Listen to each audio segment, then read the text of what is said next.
बिहार में तेजी से बदले सियासी घटनाक्रम के बाद राहुल गांधी ने नीतीश कुमार पर निशाना साधते हुए कहा कि बीजेपी के साथ उनकी सांठ-गांठ 3-4 महीने से चल रही थी और कांग्रेस को इसकी भनक लग चुकी थी।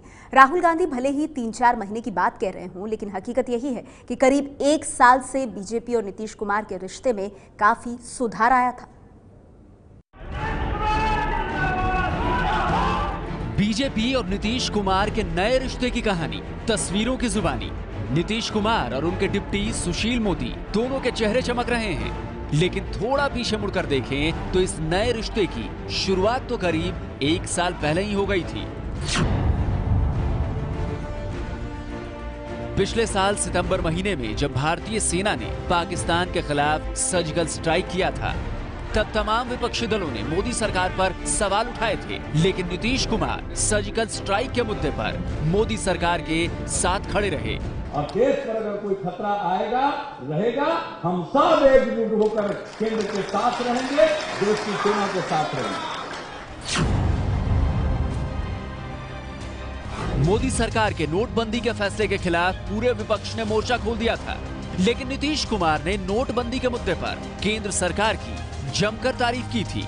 केंद्र सरकार के इस निर्णय का मैं स्वागत करता हूं और इसका समर्थन भी करता हूं।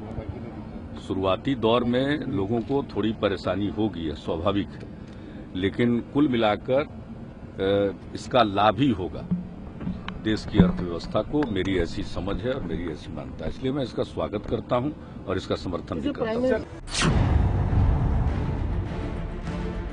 मोदी सरकार ने नोटबंदी के बाद बेनामी संपत्ति के खिलाफ कार्रवाई की बात कही थी। उस मुद्दे पर भी नीतीश कुमार केंद्र सरकार की पहल की तारीफ कर रहे थे। कल महागठबंधन से अलग होते हुए नीतीश कुमार ने कहा कि वो बेनामी संपत्ति के खिलाफ कार्रवाई के पक्षधर रहे हैं और इसीलिए वो अवैध संपत्ति के मुद्दे पर लालू यादव के साथ नहीं रह सकते हैं। हम तो चाहते हैं कि जो बेनामी संपत्ति है लोगों की, इस पर भी जरा नजर रखिए।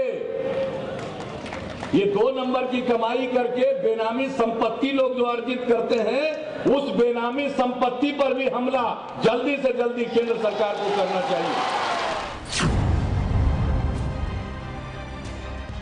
राष्ट्रपति चुनाव में नीतीश कुमार ने एनडीए का साथ दिया और जब विपक्ष ने मीरा कुमार को अपना उम्मीदवार बनाकर उनको अपने पाले में लाने की कोशिश की, तो नीतीश ने विपक्ष पर पलटवार करने में जरा भी देर नहीं लगाई। रामनाथ कोविंद जी अब राष्ट्रपति पद के घोषित उम्मीदवार हैं।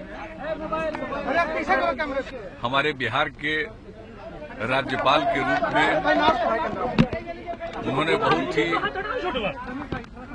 बेहतरीन कार्य किया, बहुत ही निष्पक्षता के साथ और निरपेक्षता के साथ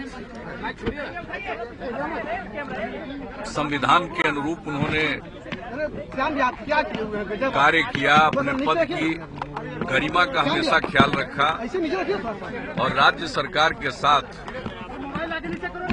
जो एक आदर्श रूप में संबंध होना चाहिए, उस प्रकार का संबंध उन्होंने निभाया और ये प्रसन्नता की बात है कि वे राष्ट्रपति पद के उम्मीदवार घोषित हुए हैं।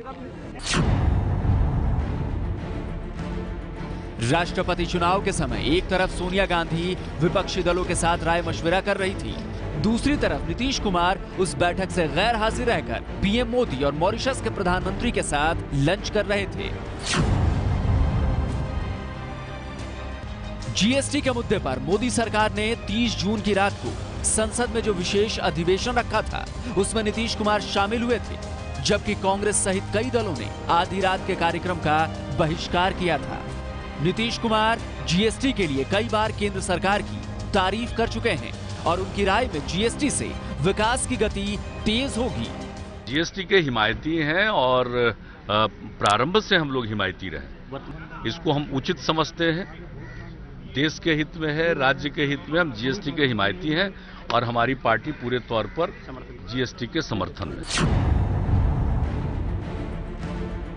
गुरु गोविंद सिंह की 350वीं जयंती के मौके पर नीतीश कुमार ने जब 5 जनवरी को पटना में भव्य आयोजन किया था, तो मंच पर उनके सहयोगी लालू मौजूद नहीं थे।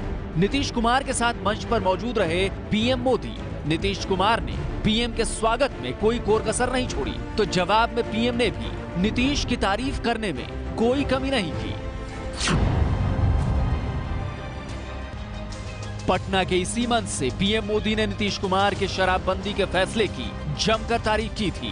नशा मुक्ति का जिस प्रकार से उन्होंने अभियान चलाया है, आने वाली पीढ़ियों को बचाने के लिए उन्होंने जो बीड़ा उठाया है, मैं उनकी बहुत बहुत अभिनंदन करता हूं, बधाई देता हूं। और मैं भी पूरे बिहार वासियों से, सभी राजनीतिक दलों से, सभी सामाजिक जीवन में काम करने वालों से यही गुजारिश करूंगा कि ये काम सिर्फ सरकार का नहीं है, ये काम सिर्फ नीतीश कुमार का नहीं है, ये काम सिर्फ किसी राजनीतिक दल का नहीं है, ये जन जन का काम है। उसको सफल बनाएंगे तो बिहार देश की प्रेरणा बन जाएगा। और मुझे विश्वास है कि जो बीड़ा नीतीश जी ने उठाया है वो जरूर सफल होंगे। बिहार विधानसभा चुनाव तक पीएम मोदी और नीतीश कुमार एक दूसरे पर निशाना साधने में कोई कसर नहीं छोड़ते थे, लेकिन पिछले 1 साल से दोनों एक दूसरे के खिलाफ तल्ख बयान नहीं दे रहे थे। इसके अलावा भी कई और संकेत ऐसे हैं जिससे यही लग रहा है कि बीजेपी और नीतीश के रिश्तों में पिछले 1 साल से सुधार आया था और आखिर में आज दोनों ने नए रिश्ते पर मुहर लगा दी। ये है एबीपी न्यूज, आपको रखे आगे।